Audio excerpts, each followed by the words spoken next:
our practice, we're going to draw a couple of angles here, and we're going to draw them in standard position. So standard position means that your first angle is lined up with the x-axis. So here we go. Here's x, here's y. Okay. Now an angle is just the joining of two rays with a common vertex, right? So here's my initial ray. And if I'm drawing an angle in standard position, my initial ray needs to be lined up exactly on the x-axis, like parallel to it. And then 45 degrees, that we know, is exactly splits 90 degrees in half. So a 45-degree angle looks like this at 45 degrees. And this ray, the second ray, is called my terminal side. So I have an initial side, the first ray, a terminal side, the second ray, and the space in between is what we've wedged out called a 45-degree angle, all right, or an angle. So a thing to note here is that positive angles, here's the symbol for angles, right, move counterclockwise. Positive angles move counterclockwise, so and they move in this direction against the clock, counterclockwise. Does that make sense? Okay, so there's a 45-degree angle.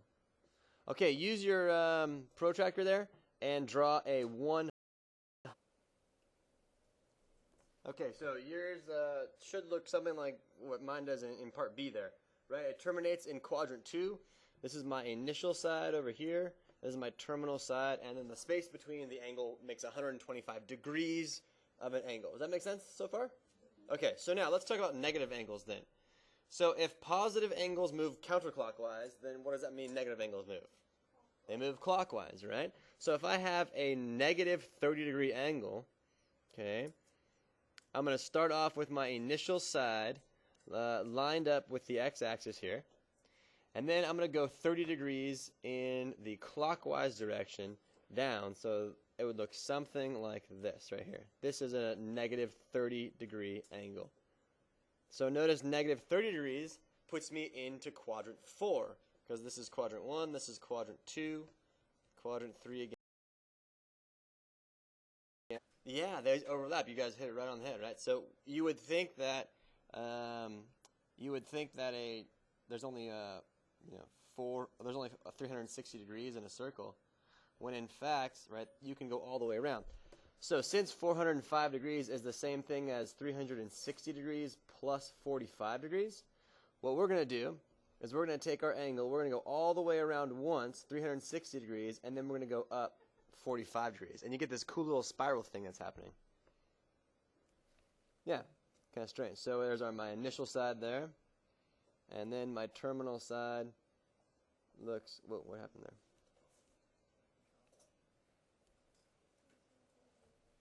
So the next thing we have to talk about are some important symbols that we use for angles in trigonometry. And this book in particular uses the first one and the last one. So all you physics people out there, right? On the left-hand side here, I've highlighted some of them for you. We're going to use theta a lot. We're going to use, is this gamma, right? Gamma, beta, and then alpha. So whenever we're talking about angles, these 4 symbols are generally reserved for the ones that we do talk about in trig class. But the book usually uses theta and alpha, the top one and the bottom one. But all the other ones could also be used. So think of it as like a variable, you know. They'd be like the sine of theta or the sine of alpha. So they're talking about some angle in there, okay? Okay, the next big idea for us is to talk about degrees, minutes, and seconds. Have you ever heard this before? No? Here? Really, really tiny stuff, okay? So our first goal then is to understand, well, how do we just define these things? So like I just did with my hands there, 1 degree is equal to, 1 minute is equal to 1/60th of a degree. A minute is equal to a 60th of a degree. And 1 second is equal to 1/3600th of a degree. So tiny, tiny, tiny space. Okay, so the first skill that we really need, all this is are just skills that we're doing, basic skills here. So we're going to take 50 degrees, 6 minutes, 21 seconds, and turn it into a decimal. 50 degrees, 6 minutes, 21 seconds, turn it into a decimal. Okay, so my question to you is, between which two whole degrees does this decimal lie? Between which ones? 50 and 51. This angle is somewhere between 50 and 51. Do you guys agree with that? Right? And we're talking about a degree of accuracy, like a really tiny space. So this is somewhere between 50 and 51. So our decimal should be 50 point blah, blah, blah. And our goal is to find the blah, blah, blah, right? Okay, so here's what we're going to do. Well, we already know there's a full 50 degrees in here, right? So my answer is going to have 50 point and then something in the end. So what I'm going to do is I've been given 6 minutes. And since 6 minutes is 1/60th, right? I take 6 times 1/60th, and that will give me the decimal for how many full minutes are in there. So could you tell me what would that be? I'm multiplying the minutes part, 6 minutes, by my conversion factor of 1/60th. Because I've been given 6 full minutes in there in my angle, so I'm multiplying it by a 60th. So what would you get? Yeah, 0.1, okay? Okay, then I'm going to take my seconds, which is 21, and I'm going to multiply that by 1/3600. And that should give me another answer. So what would that be? 0.0058, is that right? Oh, 0.058. Okay, thanks for helping me out. 0.058. Now I got 0.0058. 21 times 1/3600. Is that right? Can someone verify that, please? Yeah, okay. So now, right, what we do is we add this all up, right? We take the 50 plus the 0.01 plus the 0.0058. So an answer should be 50.01058. No, shoot, sorry. 50.1058. There we go. Okay? So, and that is a degree. So again, that's somewhere between 50 and 51, right? Which is what we knew. So we can convert between the two, all right? Going the other way is a little bit more tricky. So we're going to take 21.256 degrees, and we're going to change that into degrees, minutes, and seconds. Okay, so again, we ask ourselves, well, where is this angle? This angle is somewhere between 21 and 22 degrees, right? So I know that I'm going to start off with a full 21 degrees, aren't I? I know I have that many full degrees. So then I'm going to focus my attention on the leftover piece, right? So in the leftover piece, I'm going to break this up into minutes and seconds. So I'm going to take 0.256 and multiply by 60 to sort of release the minutes here. So 0.256 times 60. Somebody help me out. What do you get?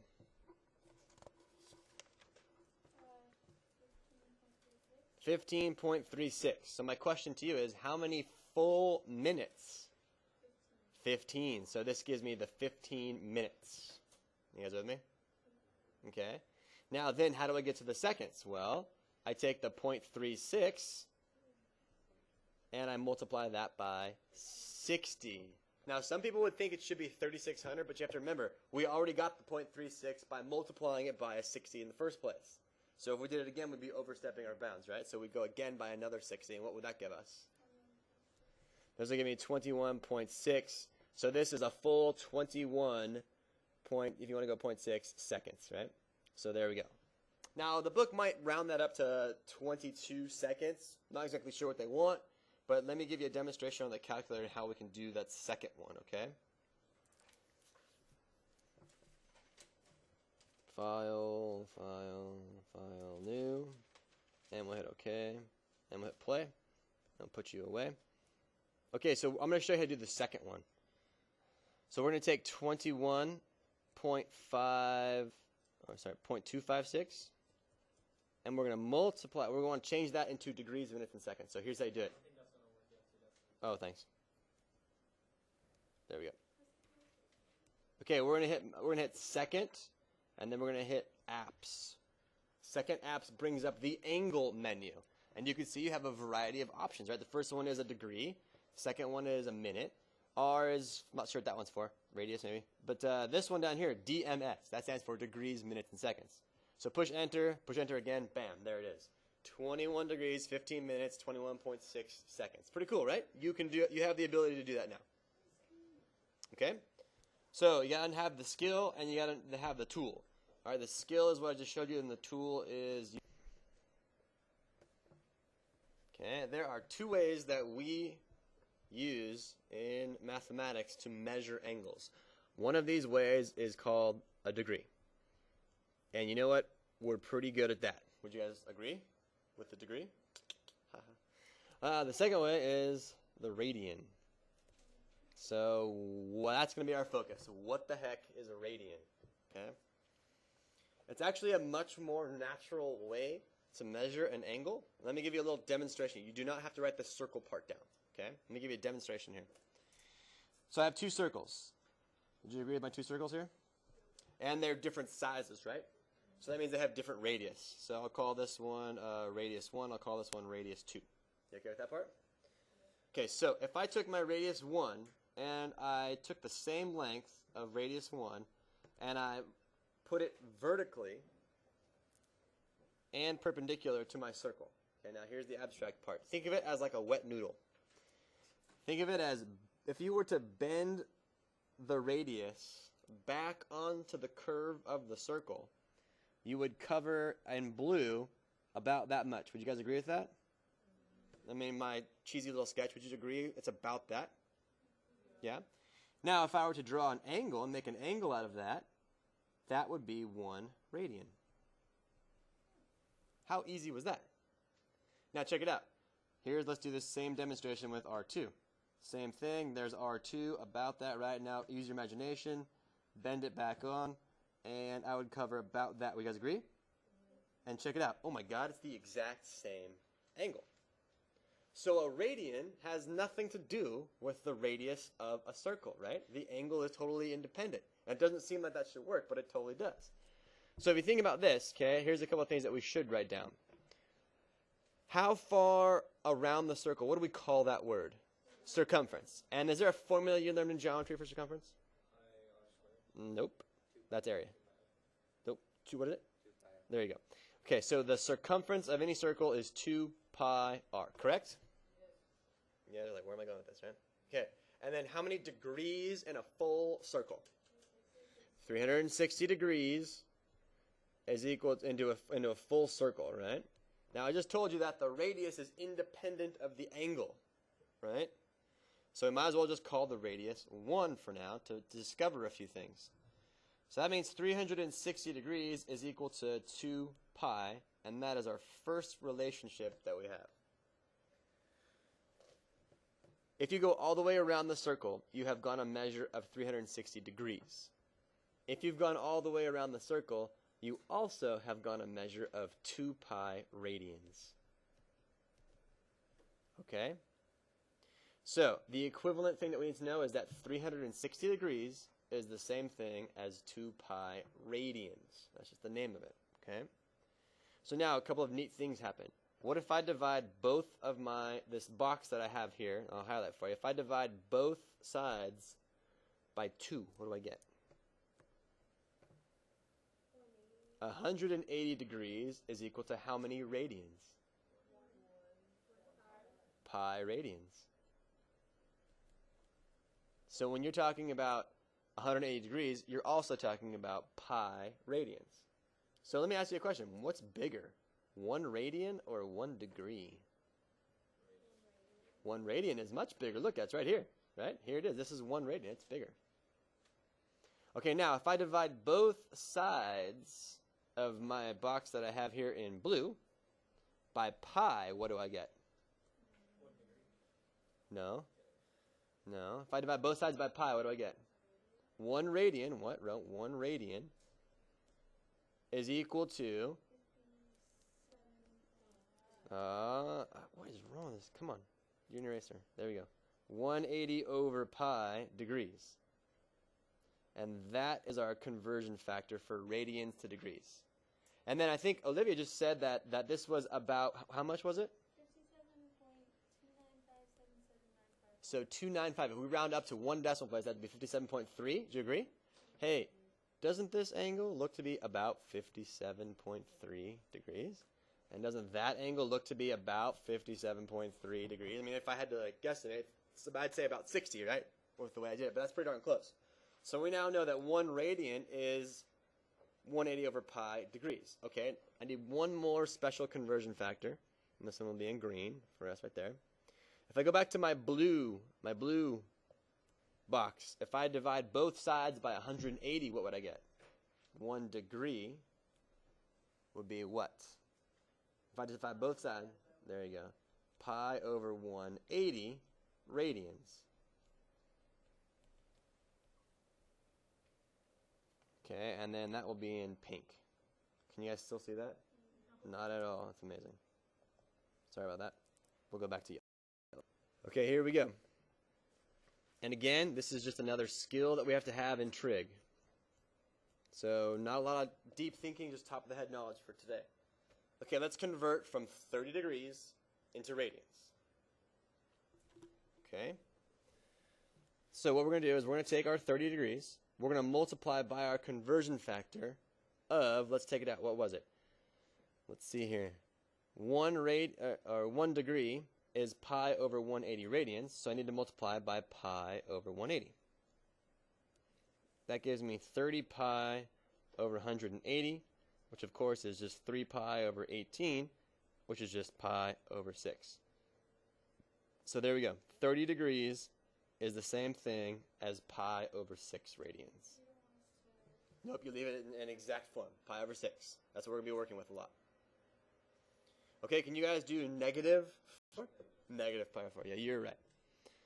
So for this one, we would take negative 45, and we multiply by pi over 180, which is just negative 45 pi over 180, which simplifies to negative pi over 4. So now we have this relationship of 45 degrees is pi over 4.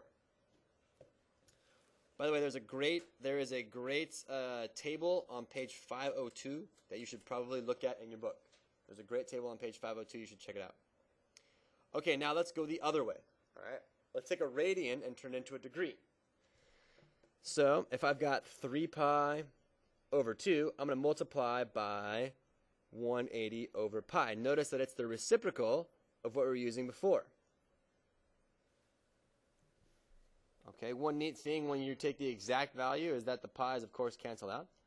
And this leaves me with 3 times 90, which is just 270 degrees, because the 180 over 2 becomes 90, right? So there I go. I got 3 pi over 2 is the same thing as 270 degrees. Okay? Okay, you should have got 420 degrees. You guys get it? Yeah. Okay, so again, right, we can go past 2 pi, right? Because obviously 7 pi over 3 is bigger than 2 pi. So we can actually go past it in radians just like we can go past a full 360 in degrees. Okay, last idea. You do not need to write down the wording here. You can just follow along, but you got to be able to solve this problem because there's one of them just like that in your homework. So I want to go over it with you, okay? It's the clock problem. It's the great clock problem. And it also covers the arc length theorem, which is our first important theorem that we have dealing with trigonometry. Okay, here's what it says. It says, if the minute hand of a clock is 8 inches long, how far does the actual tip of the minute hand move in... Okay, so here's a little picture, right? And I'm only drawing the minute hand. I'm not drawing the hour hand, right? In 15 minutes, where's that minute hand going to be? It's going to be on the 3. We all agree, right? So, oh, you're going crazy, aren't you? Okay, let's try to find. Okay, so what is so different about this versus any other distance that we've tried to find in the past? It's curved, right? It's curvy, right? So how do you measure a curved distance in length, right? Well, you have to use this arc length theorem, okay? And the arc length theorem says this: S, which is the distance covered by this red line here, is equal to the radius multiplied by my angle theta. That's it. And you wouldn't think it's that easy, right? But the trick is this. Theta must be in radians. So we have our first theorem involving our new way of measuring an angle. Theta has to be in radians, okay? So for us, our arc length, which is, again, this is the distance that's been swept out by that. That's what we're trying to measure, that distance. Also, think of a bicycle tire, right? If your pump is right on the floor, how far does that tire have to travel before the pump part gets right back to the floor again? Same idea, right, versus tires, okay? So the radius matters and the angle matters.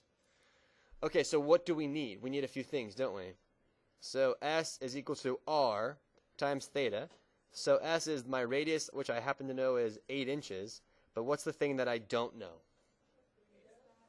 What angle is that, right? Well, this is an easy one because that's a right angle, isn't it? So if I take 90 degrees and I multiply by pi over 180 to change it into a radian, that's just pi over 2, huh? So now I can dump pi over 2 into my formula. So that distance has to be 4 pi or 12.56 inches total. Okay, so that's what we need. So we need to figure out, well, what is this angle in here called theta? That's what we need. So again, we know S is R times theta. So S is going to be 8 inches times my theta, which I need to figure out. So how can we figure out what angle that is? It's 210. Yes. How'd you get that? There you go. Okay. So you could also do 360 degrees total. Multiply that by 7/12, right? Because it looks like a 17. Because there's 7 out of 12, and that also gives you 210 degrees. Okay, now I need to take my degree and I need to multiply it by what? By pi over 180, and that just gives me 21 pi over 18. So now I can take that answer and dump it into my formula, 21 pi over 18. So my S is approximately 29.32 inches. That's how long that distance